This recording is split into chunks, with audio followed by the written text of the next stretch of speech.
stay on the key concepts related to accessibility for persons with disability. What is usability? I'm trying to, using your word, break it down. You've already said what usability is. So now that the question is in black and white. Okay, so I think that let me put the two together. Usability, availability. Okay, that's fine. So, when people think of accessibility, they think that in providing a space. Remember when I talked about the accessibility continuum? I talked about it's not just entering a space, it's about being able to approach, enter, use, and exit. That's in defining through a space. So if you enter a building and at the end of the day you're not able to use or achieve what you went for in that space, you have not been able to gain access. So usability is very crucial for us. Another one is if you provide a feature that's supposed to be an adaptive feature and it's not usable by that person with disability, it means that there's something lacking. And I'll give an instance of the ramp. A lot of people that are very excited. I remember going to a restaurant and immediately they saw me.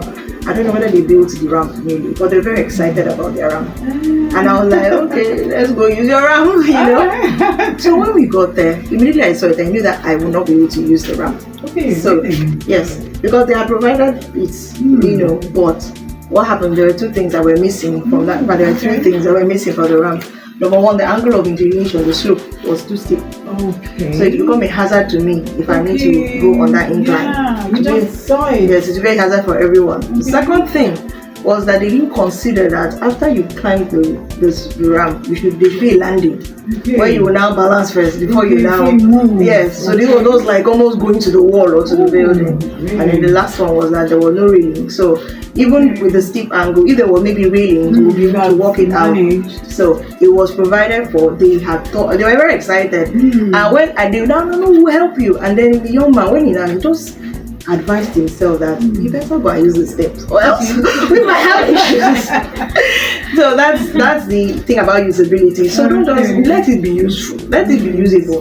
Don't just do it and say, okay, we have done it. You need to ask questions. Yeah, asking questions. You need to research. Yeah, so find they are doing this facility for this set of people. Let us really ask how. If we're doing the right thing. Yes. So another one is availability. Yeah. So for instance, I've gone to big malls, I won't call them, and then they have the disability facility that's a washroom. Okay.